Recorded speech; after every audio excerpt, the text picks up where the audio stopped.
We're already in September. Whatever. I said I would do this, and I don't want to be made a liar. Again. 2021 was a pretty good year for gaming. We finally got some long-awaited sequels such as Psychonauts 2, New Pokemon Snap, and Neo The World Ends With You. We finally saw the release of another 2D Metroid game with Dread, but at the same time, I feel a lack of what some may call heavy hitters. There's a lot of great games that came out this year, but none really felt obvious as the list toppers. No obvious choices for Game of the Year. Last year, we got a lot of cinematic experiences, a lot of large-scale games with big budgets, stuff that would usually top lists like Final Fantasy VII Remake, Ghosts of Tsushima, and Last of Us 2 if you're into it. But for this year, it felt like we got a lot of games that didn't hit as hard for general audiences, but instead were more meant for the people who they were set to appeal to. Games that really didn't make waves in the mainstream, but were appreciated by people who were in whatever specific niche they were going for. Like, we didn't get Breath of the Wild 2, but people have been asking for a second Pokemon Snap for decades at this point. That attitude is what I feel describes the year perfectly. For this list, however, it doesn't have to be just games that were released this year. I'm allowing games that I played this year to make it onto this list as well. I say that, but this really only applies to one game that I really want to talk about. Number 10, Scott Pilgrim vs. the World Remastered.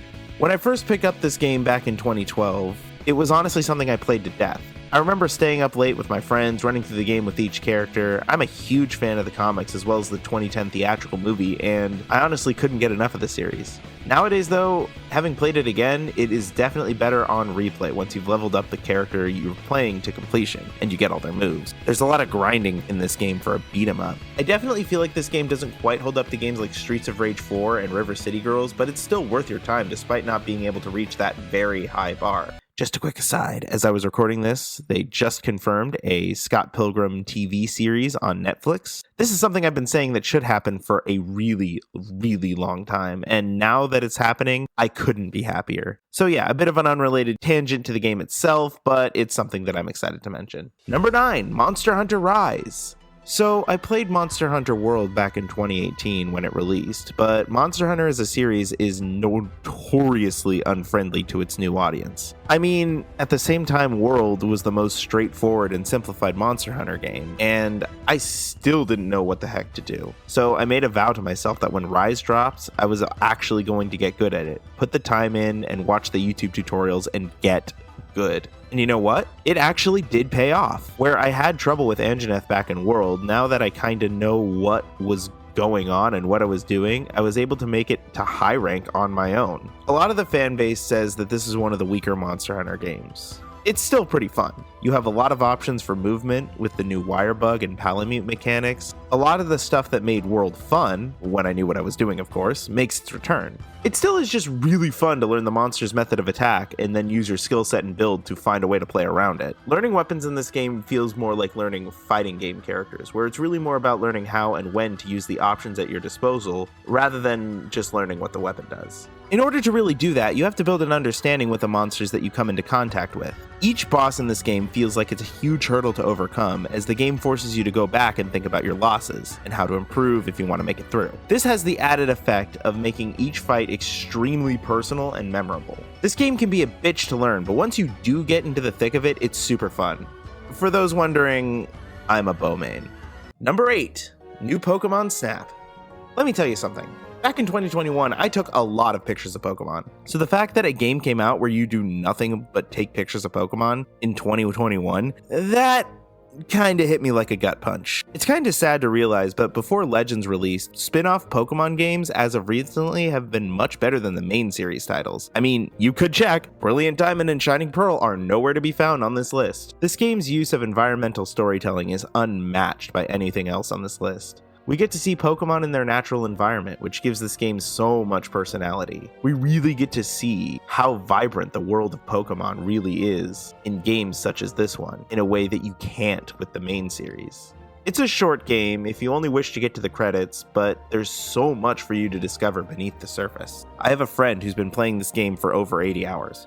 When it comes to being a fan of fighting games, I'm guilty. Unfortunately, it's not really something that I'm geared to with the intense amount of practice that these games often take. But When I see improvement, it always makes me strive to do better.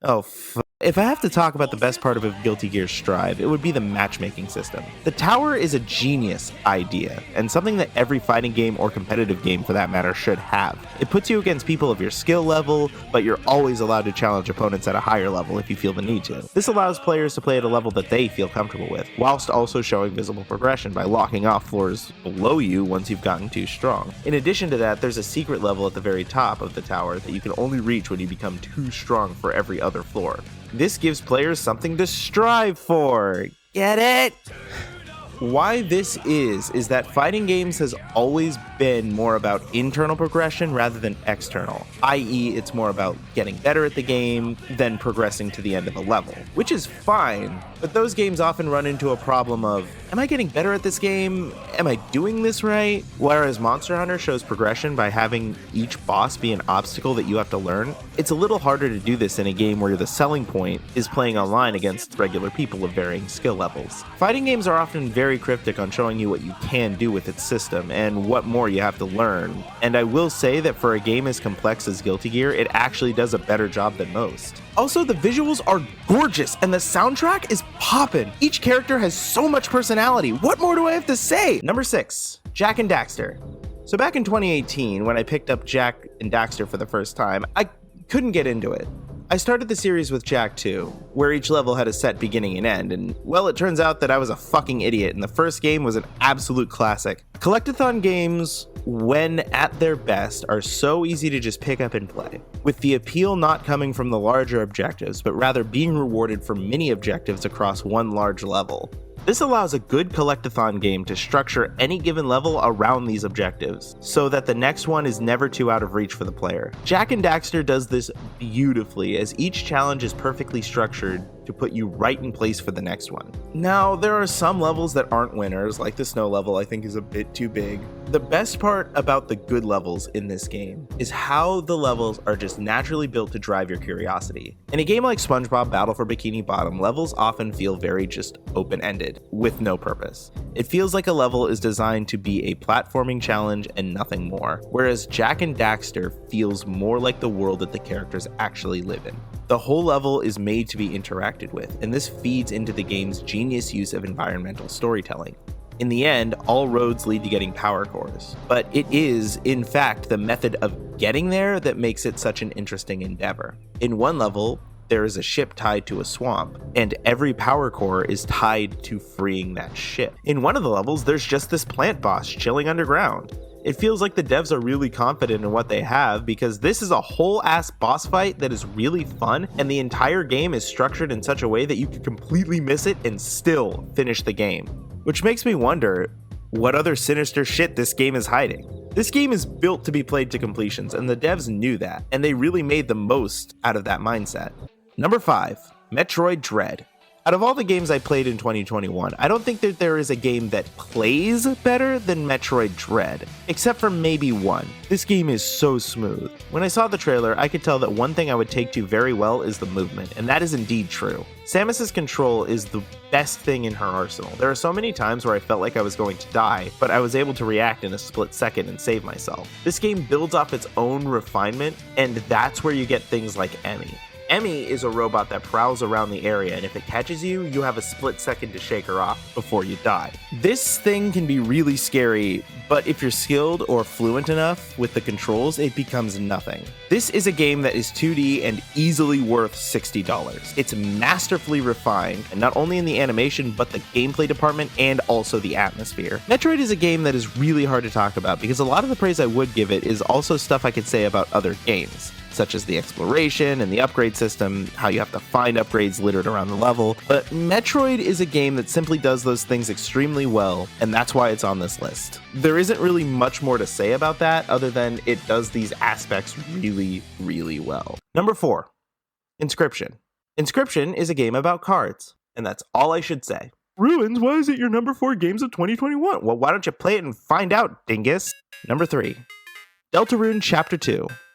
It isn't every day that I get to play a game I remember as vividly as Deltarune. The characters in this game play off each other so well. I really have missed the colorful world that Toby Fox introduced us to 4 years back. Though not as tightly written as the first chapter, Chapter 2 still manages to have some great moments. I don't want to spoil too much, but my favorite moments of this game include the part where Noelle is trying to hide from the Queen, so she puts a bag over her head, only for her and Chris to be dragged along by the Queen as they try to find her. Ooh, or how about the scene where you have to fight the Queen in this Punch-Out style minigame? Any scene where she makes an appearance is gold. The Berdly arc was surprisingly strong for a game that treated him as a joke the entire time. Listen, if I keep talking, I'm gonna spoil the best parts of this game. Just play it for yourself if you already haven't. Deep dive coming sometime. Number 2, Persona 5 Strikers. It was really a toss-up for my number 2 spot between this and Deltarune, but it really is just because at the end of the day, I like the Persona 5 cast better than the Deltarune cast. Oh shit, this is gonna start a war in the comments, isn't it? Wait, I'm a small-time YouTuber. I don't get many comments. When it comes to Musou games, there are so many that you're going to quickly become bored if you try to play them all. The best way to go about it is to find one that you're personally attached to with a specific series that you're interested in and play that. When I finished Persona 5 last year, the first thing that came to my mind was that I immediately wanted more. This game definitely delivers on that. This game has a vibe of hanging out with good friends that you haven't seen in a while, which is definitely fitting to its plot about being on a road trip with the Phantom Thieves. Not only that, but this game expands upon concepts introduced in Persona 5 proper, such as the metaverse and going into people's subconsciouses. This is something I've wanted for a while, a full-fledged sequel to the Persona titles proper. Arena and the dancing games were good, but I'd love to see a story of this scale attempted with the cast of the previous titles. Number 1, Bowser's Fury. So I thought about it, and out of all of the games I played this year, there was none I wanted to go back to as much as Bowser's Fury. You can basically take what I said about Jak and Daxter, except trim the fat and leave only the action. Instead of taking you from level to level, everything exists in one open world now that you have to platform and surf your way through. And honestly, this works for Mario. No hubs that you have to boot yourself back to, and each section of the map has many themed parts that basically function as this game's levels, despite being all connected. Whatever order you get to these in game is up to you, which makes pacing a non-issue. There are other collectathons where this can be a huge problem. SpongeBob Battle for Bikini Bottom has a consistent issue of looking for the next thing in a map that is way too big for its own good. But in this game, the next thing is always right around the corner and not too far away, like Jak and Daxter. It's a game that is somehow both relaxing and intense at the same time. These are some of the trickiest platforming challenges Mario has had in a while, but the music and atmosphere make it so I was always ready to try again. Despite being relaxing as fuck, there are so many fist-pumping moments in this game. Sledding down this icy section on a shoe, navigating these invisible platforms, surfing away from Bowser while he's firing laser blasts in your direction, and then battling this motherfucker as a golden cat. This game has more to say in 6 hours than most games have to say in 40, and I don't care what that says about me. That's going to be it for my list. I hope you enjoyed the video, regardless of how late it was. Let me know in the comments what you guys thought of it, and be sure to subscribe if you want to see more content like this. Catch you guys later.